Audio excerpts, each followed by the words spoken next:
What's up, everybody? It's Josh, and the latest chapter of Dragon Ball Super's manga, chapter 74, was freaking amazing. And spoilers if you haven't read it, but those leaks were correct, and Vegeta now has a new form.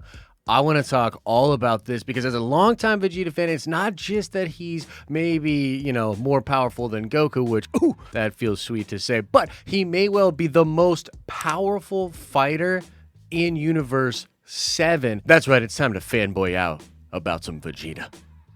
Now, I want to do a quick sort of summary of what's been going on in the Dragon Ball Super manga for those of you that haven't been paying attention to it, because frankly, I don't talk a lot about Dragon Ball over here, but I would love to begin talking more about Dragon Ball, and with things like the new movie coming out and the possibility of other movies or anime after that, man, it could just be another era of greatness for Dragon Ball. So if you like Dragon Ball, smash the like button, comment on this video, let me know that you want to see more of it because I'm here for it. Okay, so I think we have to really set the stage here with this character Granola. And the basic thing that you need to understand about Granola is that he is from an alien race that was almost completely wiped out by the Saiyans. Okay, so he's the last person of his race, and at the time when the Saiyans wiped his planet out, they were being controlled by Frieza. And so he's a person that is hellbent on getting revenge on the Saiyans and on the Emperor Frieza.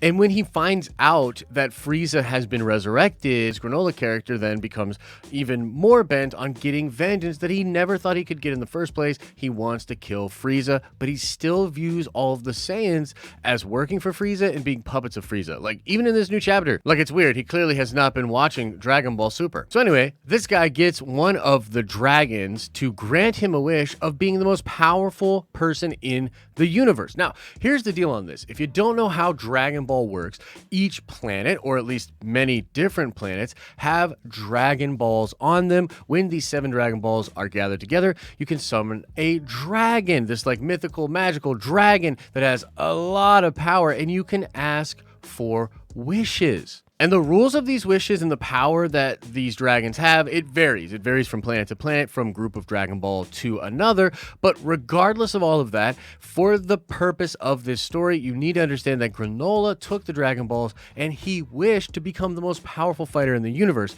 The dragon that was granting him his wish said he did not have the ability to do that unless he shortened all the power that Granola would have over the course of his life, and he condensed it down to 3 years. So they were going to shave off 150 years of Granola's life, and if he agreed to that, then the dragon could make Granola the most powerful fighter in the universe. Oh, and of course, it's really important to the whole story that Goku and Vegeta and, a lot of other fighters are really freaking strong at this point, very powerful, and to be the most powerful fighter in the universe would mean that this character Granola was essentially skipping just so many steps of power, rising all the way to where these characters are currently at, which is kind of convenient, but also kind of fun. It also does something really cool for fans where whomever can defeat Granola automatically is the most powerful fighter in the universe via the wish. It's kind of fun logic, and it's fun as a Vegeta fan that we have a chance here to get the W on this dude and for Vegeta to be the most powerful person in the universe. Yes! Now,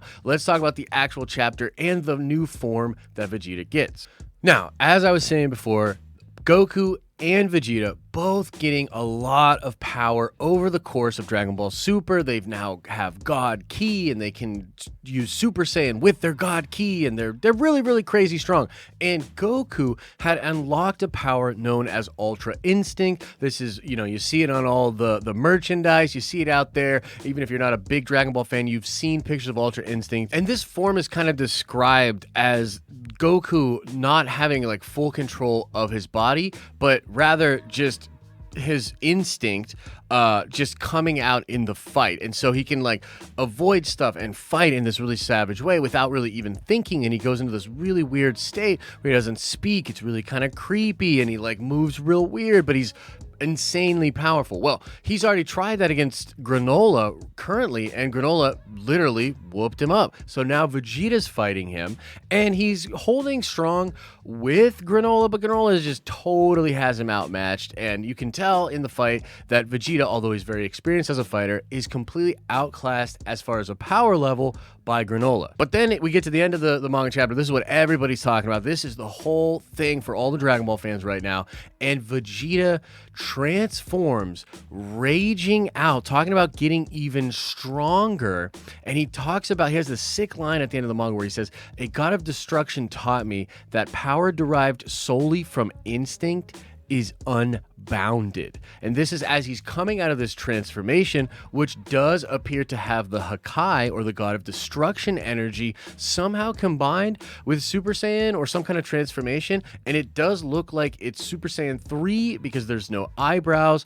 And yeah, it's some kind of Super Saiyan form with the spiky hair. The eyes look like Ultra Instinct eyes, and there's a bunch of fire and flame type stuff coming off of Vegeta in this aura. It looks freaking awesome, basically. And we think that this is actually Vegeta's version of Ultra Instinct. And what I mean is that Ultra Instinct really is just instantaneous instinct type fighting that only very rare warriors can achieve. Even some gods in the lore of Dragon Ball have trouble achieving this power, and Goku's able to do it because we've been watching him since the freaking 90s fight and surpass limits. And Vegeta's very similar to that. In fact, he even had a version of the Super Saiyan Blue form which seemed to be able to hold some kind of fight against Jiren and was creeping towards that Ultra Instinct level that Goku had achieved. But this power looks to be pushing all of that way over the top. And if this form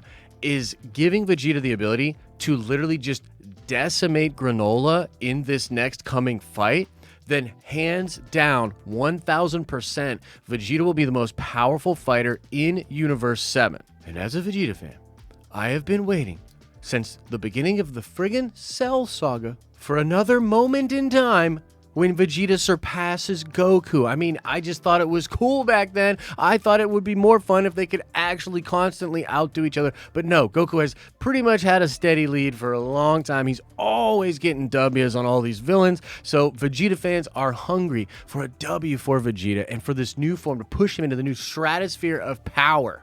But yeah, that's kind of what's going on with Vegeta, the possibility that he will become the most powerful fighter in the universe. A big W for Vegeta fans. Let me know what you think about this. Let me know what you thought about this video. Do you want to see more Dragon Ball stuff? Because I got a lot of fun ideas with Vegeta, maybe him even becoming a god of destruction, and perhaps them setting that up for future movies and stuff like that. And with, you know, the stuff coming out about the movies and the shows, there'll be plenty of other things to break down. And I also want to say that I will be having Geekdom 101 on our live streaming channel probably sometime later this week to talk about all this crazy Dragon Ball stuff, because I love talking Dragon Ball. I've had Danny on the live streaming channel several times. He's always fun to chat with, so make sure you check that out and subscribe to that live streaming channel, man. We do a lot of fun stuff over there. As I always say, I hope you're having an awesome and a nerdy day, and I'll see you in the next video.